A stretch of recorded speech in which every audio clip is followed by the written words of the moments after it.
আসসালামু আলাইকুম। কেমন আছো তোমরা? বরাবরের মতো আরেকটা ভিডিও নিয়ে হাজির হলাম আমরা। সো গাইস, আজকের ভিডিওর রিঅ্যাকশন দেব নেতাদের ভাইরাল রাগান্বিত মুহূর্তগুলো, এগুলো আর কি। তো যারা আমার চ্যানেলটা এখনো সাবস্ক্রাইব করো নাই, তাড়াতাড়ি সাবস্ক্রাইব করে দেও। তো চলো ভিডিও শুরু করি। হ্যালো বন্ধুরা, কেমন আছেন? আশা করি অনেক ভালো আছেন। আজকের এই ভিডিওতে আমি আপনাদেরকে দেখাবো নেতাদের রেগে যাওয়ার মুহূর্ত।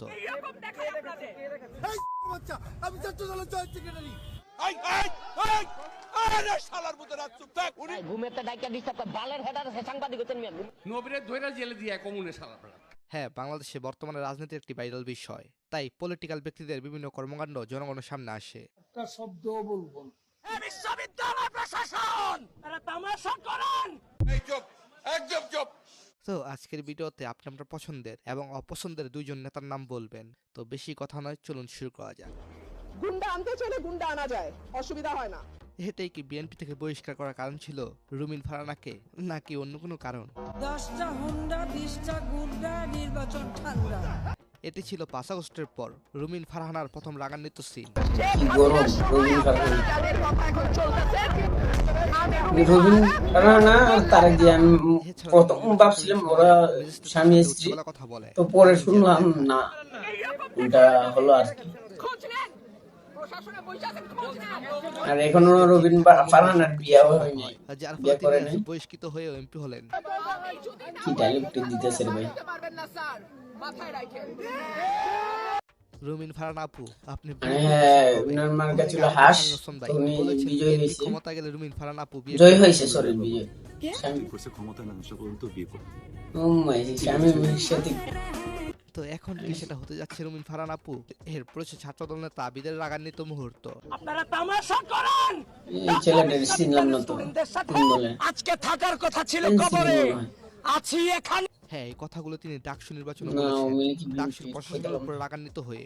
হে বিশ্ববিদ্যালয় প্রশাসন, স্পষ্ট ভাষায় বলছি, আজকে থাকার কথা ছিল কবরে। ওয়া সো এনএস এর প্রচে মির্জা আব্বাসের রাগান্বিত মুহূর্ত। নবীরে ধইরা জেলে দিয়ে কমুনে সারা ফাজিল গুলা কথাকার। এই ভিডিওটি নিয়ে অনেকেরই হয়তো সন্দেহ আছে। অনেকেই মনে করেছিলেন আমাদের প্রিয় নবীকে তিনি হয়তো এরকম কিছু বলেছেন, আসলে তেমন কিছু নয়। এটা তার দলের নাম নেতাকেই বলেছেন তিনি। এই কার কথা বলছিস? নেতার নাম নবী। কার কথা বলছিস? কি নাম? ওই বেটা, কার কথা বলছিস তুই? ফাজিল কথাকার। নবী কি জেলে গেছে নাকি বেটা? এরপর সে মির্জা ফখরুল সাহেবের রাগের মুহূর্ত। ফখরুল সাহেব। তবু মনে রেখো বন্ধু, অর্থ সব নয় জীবনে। শৈশবের সেই বন্ধুর সম্পর্ক সবচেয়ে দামি পৃথিবীতে। এমন করলে তো আপনি একদম right। একই হলেন, তাই না? একটা শব্দ বলবো না। ওবায়দুল কাদের কাওয়া। এরপর হচ্ছে ফজলুর রহমান। আমি নাকি হারুনের কাছ থেকে 3 কোটি টাকা নিয়ে তার বাড়ি রক্ষা করছি। মিথ্যা মিথ্যা নো কথা। তোমার কে কইছে এগুলা কোথায় লাগে? সো গাইস, এরপর এই হচ্ছে শহীদ ওসমান ওসমান আলীর হাদি। রাগান্বিত ভিডিও। আগামী 24 ঘন্টায় অ্যাকশন দেখবো অ্যাকশন। ভাই গরম ছিল ভাই, একটা ভালো মনের একজন মানুষ ছিল। আচ্ছা, কাদেরকে উদ্দেশ্য করে ওসমান আলী রাগ করেছিল? কিছু জানুয়ারের বাচ্চারা ভাই আমি শিখতে ওনাকে চাই আমাদের শুট কাছ থেকে, করে কিন্তু মেরে আপনি বলেন ফেলেছে। না যেতে আমাদের আমির বলবে তোমাদের টক শুধু আশাই। আসেন না ভাই, আপনি না আসলে তো আমরা মরে যাবো না। আমরা তো ছোট মানুষ, আমাদেরকে বাদ দিয়ে দেন, আমাদেরকে জুলাইতে লাগে না। মনে হয় বিপ্লবীদের দরজার বাদ ভেঙে গেলে এভাবে রেগে যান। পাটওয়ারি, ও ভাই আচ্ছা, নাসিরউদ্দিন পাটওয়ারি। আপনি আপনার কথা রাখলেন নাকি? আমরা প্রচুর মায়ের খেয়েছি, এবার আর মার খাবো না। ও মাই গড। আচ্ছা, আপনার কাছে নাসিরউদ্দিনকে নাকি? আমার দুজনকেই ভালো লাগে, শহীদ ওসমান হাদি ভাইরেও ভালো লাগে, পাটওয়ারি ভাইরেও ভালো লাগে। আপনাদের কাকে ভালো লাগে কমেন্টে জানান। উনি কে? এরপর আমি আমার আম্মার কথা না শুনে আবার যখন চিকলাচিকলি করি, তারপর আমার বাপের রিয়েকশন। আর হ্যাঁ, বাপেরা রাগ করলে কেউ কিন্তু ছাড় দেয় না। আশপিরা বয়নি। হুট করে যখন কোনো পথচারী আমার চাচাকে ধাক্কা দেয়, তখন চাচার মেজাজ যেমন থাকে, মিউজিকটা সেই গ্রেট চলে। এরপর যখন আমি আমার চাচার বিরুদ্ধে প্রতিবাদ করি, তখন চাচা আমাকে যা মনে করে। তাহার মতো আমার ওবায়দুল কাদের চাচাও কিছু হলে রেগে যেতেন।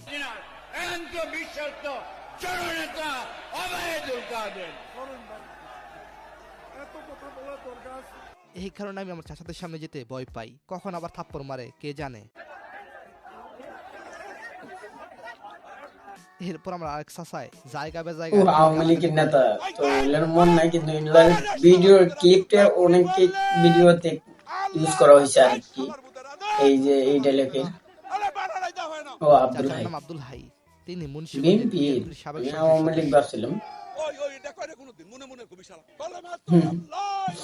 তার গালি এবং তার ভিডিওটির ক্লিপগুলো হ্যাঁ, হ্যাঁ। আকারে সারা বাংলাদেশে ভাইরাল। বাংলাদেশি ভাইরা তবে যাই বলেন, তার সেই দোয়া কবুল হয়েছে। বিএনপি এখন ক্ষমতায়। তা ঠিক আছে, তার দোয়া কবুল হয়েছে।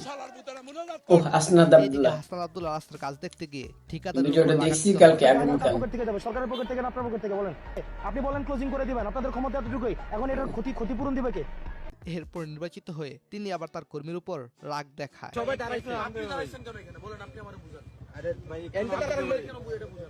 সো এরপর সে যুবদল নেতা নয়নের রাগ। এই নয়নকেই হয়তো ওসমান হাদি থাপ্পড় বিষয়ক সম্পাদক বলেছিলেন। এই যে যুবদলের নয়ন সাহেব, এর কাজই হইল সম্ভবত উনি বিএনপির থাপড়ানো বিষয়ক সেক্রেটারি। এদিকে আরেক ভাই ছাত্র দলের জয়েন্ট সেক্রেটারি রাস্তা রেগে গেলেন। কি গরম দিক,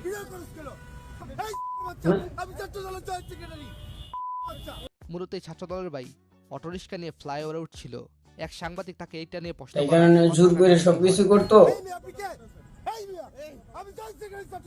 আচ্ছা, আপনাদের কি স্বামী ওসমান এবং আইবির ঝগড়ার কথা মনে আছে? এক বাপের মেয়ে হচ্ছে না এখন আয় হ্যাঁ, এই টকশোতে তারা দুইজনকে ঠিক দিচ্ছেন। আচ্ছা, এই হ্যাঁ, জানি না। বেশি ভালো না তা কমেন্টে জানাবেন। এর প্রশ্ন ছাত্রলীগের সাদ্দাম। সো এর প্রশ্ন ছাত্র দলের রাকিব ভাই। ও মাই দিছে। আসলে এইসব বড় প্রোগ্রাম করতে হয়তো ব্যাক পেতে হয়, যার ফলে নেতারা অনেক সময় রেগে যান। ভাই খাইরুল দান ও বস আমার নেতা, আমার নেতা। এরা কারা, কোত্থেকে এলো, কোথায় যেন শুনেছি। কৌয়া কাদি এরপর আমার বন্ধু যখন নতুন নেতা হয় এবং মাইকে জীবনের প্রথম কথা বলার সুযোগ ওই পায়, এই ভিডিওটা স্কিপ মানে শর্ট একটা ভিডিও আমি এডিট করে আমার ফেসবুক পেজে সার্চ দিলাম, তো ভিডিওটা ভাইরাল হয়ে গেছে। কি ডায়লগ এরকম ঝালাময়ী উচ্চ কণ্ঠের নেতাই তো রাজনীতিতে প্রয়োজন। এরপর 300 ফিটে যখন তারেক রহমান আসে, তারপর মির্জা আব্বাসকে প্রশ্ন করা হলে তিনি যা বলেন। কিসের জনদুর্ভোগ আমি বুঝলাম না কথাটা, প্রশ্নটা কিন্তু ঠিক হয় নাই। জনদুর্ভোগ কে কোথায় হচ্ছে? এরপর আঙ্কেলের যখন প্রশ্ন পছন্দ না হয়, তখন তিনি যা করেন। তোমরা প্রশ্ন করে শিখো নাই মিয়া, সাংবাদিকতা করো। তবে জেদ থেকে যদি ভালো কিছু হয়, তাহলে জেদ করাই ভালো। তার প্রমাণ ইশরাক। যে সাইড দে আমারে, সাইড দে। হ্যাঁ, এটাই হলো জেদ এবং রাগের পাওয়ার। সামনে যাইতে পারবো না, শক্তি দিয়ে যাবো, অবশ্যই। মাগার যাইতে হইব। দুলাভাই কি ওই সিলেটে একটা স্লোগান শুনছিলাম, তারিক জিয়ার দুলাভাইটা। সবার জেদ এবং রাগের ঊর্ধ্বে আমার প্রিয় নেতা খাইরুল দেওয়ানের রাগ। ভাই ঘুমের তো ডাইকা ডিস্টার্ব করে, বালের হেডার সে সাংবাদিক ঘুমের মধ্যে ডিস্টার্ব করেন। আরে তো খাইরুল দেওয়ানের ভয় নাই, রাজপথ ছাড়ি নাই। খুব শীঘ্রই আমার প্রিয় নেতা আমার প্রিয় নেতা রাজপথ আমিও আসবো আমার সাথে থাকবে ইনশাআল্লাহ। কমেন্টে জানান। খাইরুলের সাথে লাগবে না। আসলে খাইরুল দেন ভাই কিন্তু ভয় পায় না কাউরে। আওয়ামী লীগ, বিএনপি, এনসিপি, জামাত কাউরে গোনার টাইম নেই। বালের রাজনীতি করা হোক আর জাতীয়তাবাদ চুতাও, জয় বাংলা চুতাও, এনসিপি চুতাও। সেন্সর প্রবলেম, তাই নেতার জ্বালাময়ী গালিগুলো শোনাইতে পারলাম না। সো গাইস, আজকের ভিডিওটা এই পর্যন্ত। আর ভিডিওর কোন স্ক্রিপ্টটা কোন ডায়লগটা ভালো লাগছে তোমরা কমেন্টে জানিয়ে দিও। আর হ্যাঁ, বেশি বেশি শেয়ার করে দিও এন্ড চ্যানেলটা সাবস্ক্রাইব করে দিবা। তো সবাই ভালো থাকবা, সুস্থ থাকবা। আল্লাহ হাফেজ।